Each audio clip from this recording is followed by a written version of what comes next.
Alors, quel modèle éducatif? Donc, créer son GPS éducatif, c'est lister 10 qualités. Je vous encourage vraiment à le faire. Vous les listez, telles que vous aimeriez que vos enfants nourrissent et développent au fil du temps. Et quelles sont les valeurs qui sont essentielles à vos yeux? Et ces valeurs-là, elles se traduisent en savoir-faire et en savoir-être. Donc, persévérance, altruisme, etc. Donc, co-construire un cadre de vie. Là, vous avez une autre référence, c'est la parentalité affirmée. Et si le phare, c'était vous? Je ne sais plus exactement quel est l'intitulé de la devise écrite sur ce livre. Il a été écrit par Charlotte Uvira, qui est fondatrice de l'école des formations positives en Suisse. Et ce livre, il est passionnant. Donc, elle explique dans le détail, dans tout un chapitre, comment construire un cadre de vie et comment donner du sens aux règles qu'on va développer avec nos enfants. C'est-à-dire une fois que vous avez écrit toutes ces valeurs, j'ai mis un arbre parce qu'il y a une activité, par exemple, qu'on faisait avec nos enfants quand ils étaient plus jeunes, c'est que de temps en temps, euh, on dessinait sur une grande affiche un arbre et chaque enfant pouvait écrire ce qui le mettait en vie, ce qui lui donnait de la joie, ce qui lui faisait plaisir. Et on transformait après ces activités en valeurs. Et donc ces valeurs, qui peuvent être celles qui sont écrites là, ou d'autres, hein, l'autonomie, l'empathie, la persévérance, eh bien, menez le débat et posez-leur la question. Ça veut dire quoi pour toi, l'écoute? Et notez leurs idées et leurs exemples. Eh bien, l'écoute, c'est quand, ou ça veut dire quoi pour toi, le partage? Ah bah le partage, c'est quand je suis en train de jouer à un jeu avec ma sœur et qu'elle me demande de prêter, etc.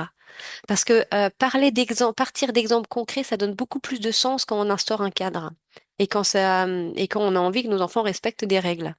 Je vous l'ai mis à droite, le cadre de confiance. On peut noter le titre des valeurs qu'on a envie des valeurs principales. Alors moi, je vous ai dit d'en écrire 10 pour vous, mais quand vous allez vous élaborer un cadre, vous en mettez, vous en mettez 4 pour commencer. Parce qu'après, faut donner de la cohérence, faut les mettre en application au quotidien.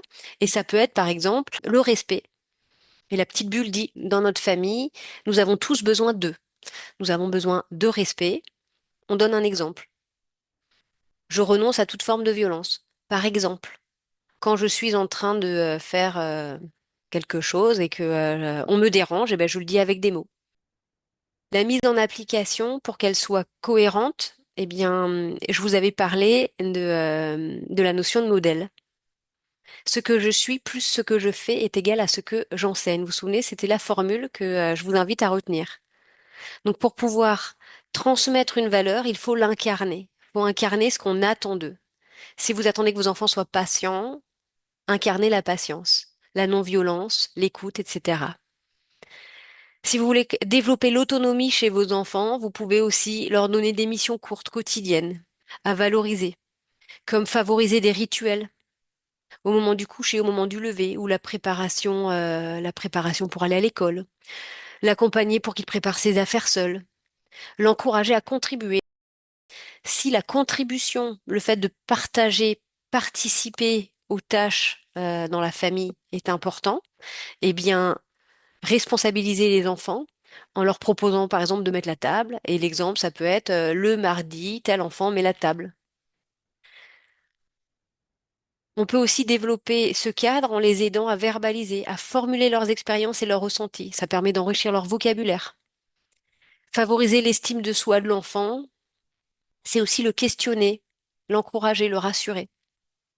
Donc entraînez-vous chaque jour à essayer de nommer une qualité chez vos enfants.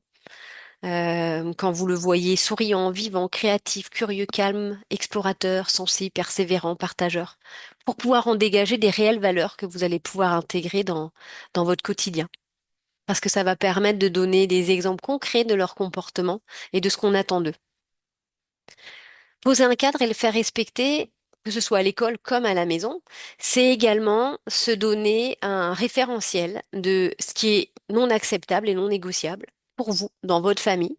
C'est le niveau 3, c'est la partie rouge. Et celle-ci, en fait, elle n'est pas discutable, elle est comme ça, c'est définitif et sécurisant. C'est comme quand je dis non à un enfant pour quelque chose qui me paraît non négociable. On peut lui dire, c'est pour ta sécurité parce que je l'ai décidé. Le niveau 2, c'est ce qui nous paraît non souhaité, mais qui est toléré de façon exceptionnelle. Donc imaginez toujours ce cadre, cette planche, où il y a des barrières. Elles sont pas rigides, mais elles ont peut-être plusieurs niveaux. Le niveau rouge, c'est celui qu'on ne peut jamais dépasser. Le niveau orange, c'est exceptionnel, c'est en fonction des situations. Et le niveau 1, en vert, c'est ce qui est autorisé, qui est encouragé et valorisé. Parce qu'en général, on a souvent tendance à notifier tout ce qui est négatif et qui ne se fait pas, et on oublie d'encourager les comportements attendus. Alors, je vous partage un autre outil qui est un outil de discipline positive. Donc, c'est le livre que vous voyez là. C'est précisément même le cahier de discipline positive. Il est extrêmement vivant, ce livre, autant au niveau de son contenu d'outils et d'exercices qu'on peut mettre en application dans sa famille, que au niveau des illustrations.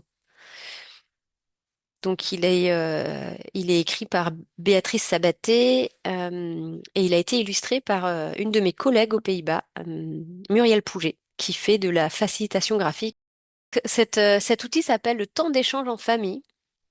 Donc, cela consiste en fait à organiser des moments de convivialité avec ses enfants. Alors, idéalement, quand l'enfance commence à s'exprimer, et je dirais même plus à partir de 6 ans, quand on peut vers 6 7 ans, quand au niveau de sa maturité cérébrale, il est capable de rentrer dans une réflexion. Ou alors, si vous voulez absolument commencer avec des enfants plus tôt, il faut que ce soit des séances beaucoup plus courtes, des temps raccourcis. L'objectif, c'est d'améliorer la communication, l'écoute et de renforcer le lien. Donc en général, c'est un temps constructif qui va permettre à tous de devenir acteurs de la vie familiale et de réfléchir ensemble, par exemple, à trouver des solutions à un problème. Et je vous mets la résolution de problème. Donc ça, c'est par exemple une notion que j'explore dans les ateliers parler, écouter et notamment dans Frères et sœurs sans rivalité.